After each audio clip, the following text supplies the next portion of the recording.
ابتدا ہے رب جلیل کے بابرکت نام سے، جو دلوں کے بھید خوب جانتا ہے، دیکھتی آنکھوں سنتے کانوں۔ السلام علیکم۔ اللہ تعالیٰ سے ہمیشہ عزت، علم، آزادی، خوشحالی اور صحت کی دعا مانگیں۔ جو قدرتی حسن پاکستان کو اللہ تعالیٰ نے عطا کیا ہے، یہ آپ کو دنیا کے کسی کونے میں نہیں ملے گا۔ یورپ میں بلند ترین پہاڑ کی اونچائی 5000 میٹر ہے، جبکہ پاکستان میں 7500 میٹر کے 30 پہاڑ ہیں۔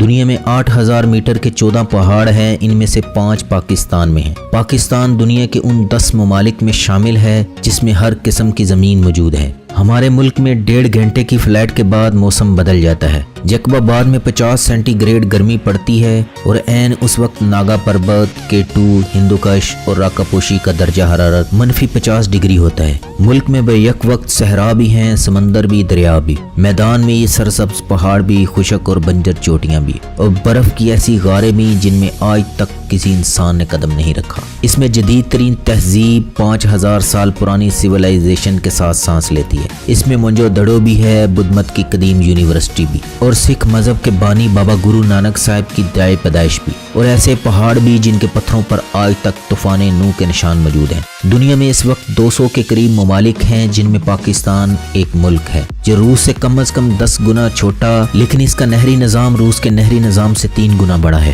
پاکستان دنیا میں مٹر کی پیداوار کے لحاظ سے دوسرے، خوبانی، کپاس، گنے کی پیداوار کے لحاظ سے چوتھے، پیاز اور دودھ کی پیداوار کے لحاظ سے 5ویں، کھجور کی پیداوار کے لحاظ سے 6، آم کی پیداوار کے لحاظ سے 7ویں، ٹیکسٹائل اور چاول کی پیداوار کے لحاظ سے 8ویں نمبر پر ہے۔ گندم کی پیداوار کے لحاظ سے 9ویں اور کینو کی پیداوار کے لحاظ سے 10ویں نمبر پر ہے۔ اس کی صرف گندم کی پیداوار پورے براعظم افریقہ کی پیداوار سے زائد اور براعظم جنوبی امریکہ کی پیداوار کے برابر ہے۔ پاکستان دنیا میں صنعتی پیداوار کے لحاظ سے 55ویں نمبر پر ہے، کوئلے کے ذخائر کے اعتبار سے چوتھے اور تانبے کے ذخائر کے اعتبار سے 7ویں نمبر پر۔ اس کے گیس کے ذخائر ایشیا میں 6 نمبر پر ہیں۔ میزائل ٹیکنالوجی میں پہلے، دنیا کی 7ویں ایٹمی طاقت بھی، اور دنیا کے ان 2 ممالک میں سے ایک ہے جو کلمے کی بنیاد پر بنے ہیں۔ یہ ملک کوئی عام ملک نہیں، اس ملک کو چھوٹا نہیں سمجھنا۔ یہ ملک 50 لاکھ شہداء کی قربانیوں سے تعمیر ہوا۔ آپ کے دشمن آپ کو آپ سے زیادہ جانتے ہیں۔ مایوس کبھی مت ہونا،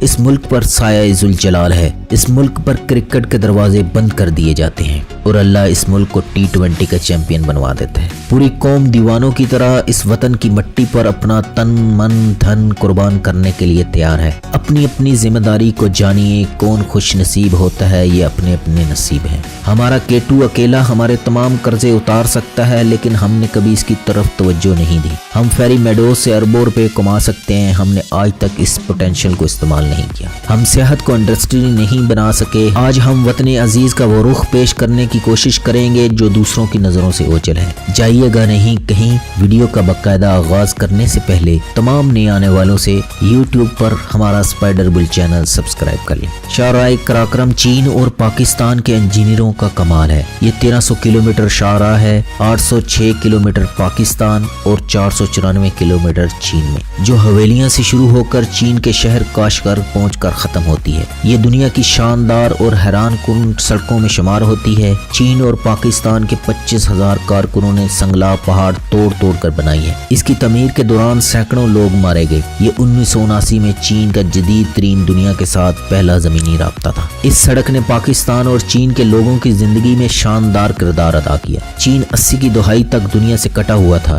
دنیا کی کوئی فلائٹ چین جاتی تھی اور نہ ہی چین اترتی تھی۔ چین کے مسلمان عمرہ اور حج کی نعمت سے محروم تھے۔ چین میں قرآن کی اشاعت نہیں ہوتی تھی۔ اس سڑک نے چین کے مسلمانوں پر عمرہ، حج اور قرآن کا راستہ کھول دیا۔ چینی مسلمان شاہراہ قراقرم پر بسوں، گھوڑوں اور پیدل سفر کرتے ہوئے راولپنڈی آتے اور جہاں سے PIA کے ذریعے مکہ اور مدینہ پہنچ جاتے۔ یہ لوگ واپسی پر پاکستان سے قرآن کریم کے نسخے بھی لے جاتے۔ چینی حاجیوں نے پاکستان میں چینی مصنوعات بھی متعارف کرائیں۔ راولپنڈی کالے روڈ پر ان کی سرائیں ہوتی تھی، جسے اب چائنا مارکیٹ بھی کہا جاتا ہے۔ یہ لوگ فلائٹ تک ان سراؤں میں رہتے تھے۔ یہ لوگ دن کو اپنا سامان سرائے کے باہر سجا کر بیٹھ جاتے۔ پاکستانی یہ سامان خریدتے، شام کے وقت یہ سرائے کے اندر چلے جاتے۔ اس سامان میں سنہری رنگ کا سیفٹی ریزر بھی ہوتا تھا۔ پاکستان کی ایک نسل نے اس سیفٹی کے ذریعے شیو کی ہوگی۔ یہ سیفٹی ہمارا چین کے ساتھ پہلا باقاعدہ تجارتی تعارف تھا۔ یہ تو عارف کراکرم کی مہربانی سے ہوا۔ ویورز، آپ پاکستان کے شمالی علاقہ جات سکردو، چترال، کیلاش، نران، کگان، خپلو، ہنزا اور دسائی کا وزٹ کریں۔ آپ ان علاقوں کے صحرا میں گم ہو کر رہ جائیں گے۔ کچورا کے مقام پر شنگریلا کے نام سے ایک چھوٹی سی جنت حقیقتاً دنیا کی خوبصورت ترین جگہوں میں شمار ہوتی ہے۔ آپ دنیا میں جہاں بھی جائیں گے غیر ارادی طور پر اس مقام کا تقابل پاکستان کے شمالی علاقوں سے کرتے رہیں گے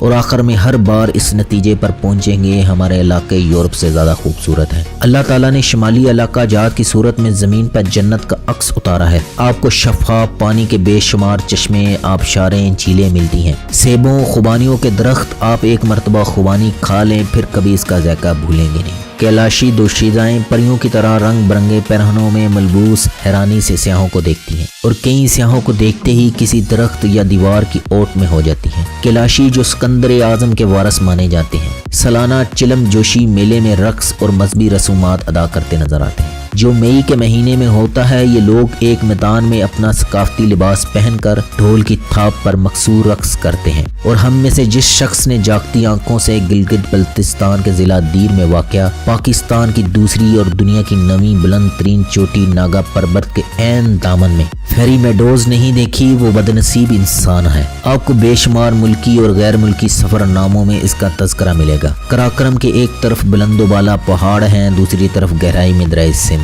اسلام آباد سے گلگت تک 628 کلومیٹر کا فاصلہ ہے۔ یہ سفر انتہائی کٹھن ہے۔ چلاس خشک بنجر اور سنگلاب پہاڑوں میں گھرا ہوا ہے۔ رائے کوٹ برج یہ مقام فیری میڈوز کا بیس کیمپ ہے، یہاں سے اصل سفر شروع ہوتا ہے۔ عام گاڑیاں یہاں سے اوپر نہیں جا سکتی، چنانچہ لوگ اپنی گاڑیاں یہاں چھوڑ جاتے ہیں اور باقی سفر مقامی جیپوں پر طے ہوتا ہے۔ رائے کوٹ برج پر مقامی لوگ جیپوں کے ساتھ کھڑے ہوتے ہیں۔ ان لوگوں نے جیپوں کی آمد و رفت کا باقاعدہ سسٹم بنا رکھا ہے۔ یہ اپنی اپنی باری پر مسافر اٹھاتے ہیں۔ انہوں نے ریٹس بھی طے کر رکھے ہیں۔ شروع میں ریٹس زیادہ لگے گا لیکن جب تاتو گاؤں پہنچیں گے تو یہ لوگ اس کرائے کے حقدار محسوس ہوں گے۔ آپ پانی کو دو پہاڑوں کے قدموں میں بہتا ہوا دیکھ سکتے ہیں۔ تاتو اس سفر کا واحد سٹاپ اوور ہے جو سلفر کے گرم چشمے کی وجہ سے تاتو یعنی گرم کہلاتا ہے۔ تاتو خوف کے سفر میں امن کا بہت بڑا جزیرہ ہے۔ جیپوں والے وہاں اتار دیتے ہیں۔ اینڈ پوائنٹ پر پورٹر اور گھوڑے بھی دستیاب ہیں۔ یہ مشکل سفر ہے، آکسیجن کی کمی بھی ہو جاتی ہے لیکن سفر کے مناظر انتہائی خوبصورت، جگہ جگہ پانی کے جھرنے،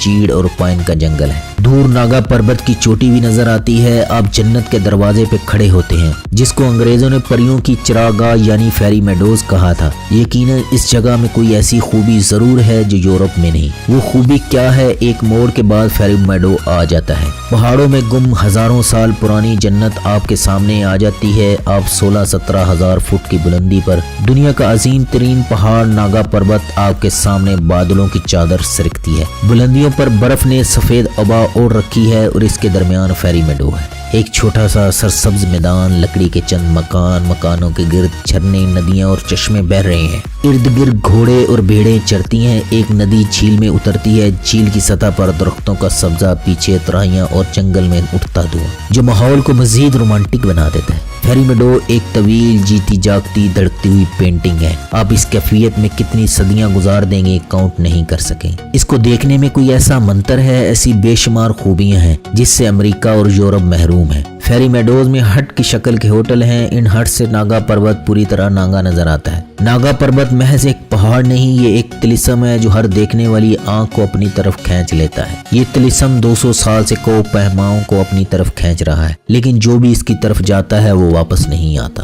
اسی وجہ سے اسے کلر ماؤنٹین، قاتل پہاڑ کہا جاتا ہے۔ ناگا پربت شمالی علاقہ جات کی چار اطراف سے اپروچیبل ہے لیکن فیری میڈو اس کی مشکل ترین اپروچ ہے۔ 1895 میں برطانوی کو پیما اسے سر کرنے کے لیے نکلا لیکن ٹیم سمیت اس کی برف میں دفن ہو گیا۔ اس کے بعد کو پیماؤں کی قطار لگ گئی، جو گیا وہ پھر واپس نہ آیا۔ آج تک صرف 2 ٹیمیں اس کے دامن کو ہاتھ لگانے میں کامیاب ہوئی ہیں، ایک 1953 اور دوسری 1995 میں۔ باقی تمام اس کی برف میں ہڈیاں بن کر دفن ہو گئے۔ فیری میڈو میں سردی ہوتی ہے، دن کے وقت درجہ حرارت 4-5 ڈگری ہوتا ہے اور رات کو یہ منفی میں چلا جاتا ہے۔ آپ لکڑیاں جلا کر ہاتھ تاپنے پر مجبور ہو جاتے ہیں۔